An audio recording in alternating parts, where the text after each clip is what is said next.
Hey everybody. Thought I would share an interesting little story about my 75 Goldwing. Happened yesterday. I was out on a ride and I noticed that my idle had dropped to about 900 RPM and the bike was not running quite as smooth as I'm used to. If I'd wind it out, power seemed okay, but at idle and low RPM, it just didn't have the same power that I'm used to, and it was kind of chugging a little bit. So I came back to the garage. I broke out my laser thermometer. It's just a cheapo from Harbor Freight. Let me grab it here and I'll show you. Use this when troubleshooting a different Goldwing that had problems with one cylinder.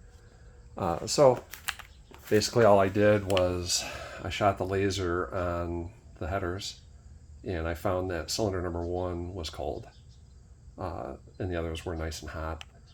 So I knew I had a problem with cylinder 1 and I had visions of having to pull the carbs. I did put new ignition in this bike last year, so I was fairly confident the ignition was okay. So I talked to a friend who knows these Goldwings inside and out, much more so than I do, and he made a suggestion that ended up working, and I wanted to share it.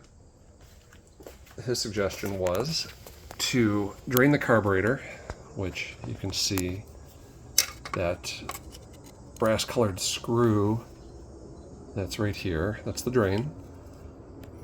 So I shoved a rag under there, drained the fuel.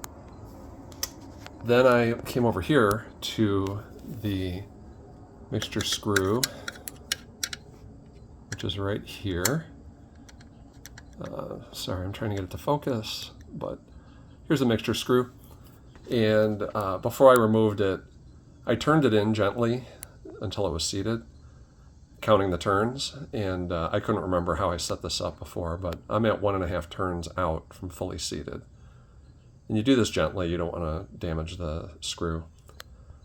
So I pulled the screw out and I shot some carburetor cleaner in there and I could hear it rushing down through the carb and came out through the drain, and I did that a couple times, and I followed that up with compressed air from my air compressor, and I was able to close this drain, fire the bike up. Took 10-15 seconds for the bowl to fill in the number 1 carburetor. Once it did, the header got hot again. It idled beautifully smooth, like I'm used to. I took it for a test ride last night, and it ran the way I'm used to it running. Really smooth, good power. All 4 pipes coming out of the heads are hot. So, very easy fix. I had visions of pulling the carburetors out, turning it into a huge project. It was amazing to have it solved that easily. So hopefully this may help somebody someday. My friend who gave me that suggestion is a mechanical wizard, much more so than I am. And I'm really grateful I was able to solve that. So hope this helps. Until next time, guys.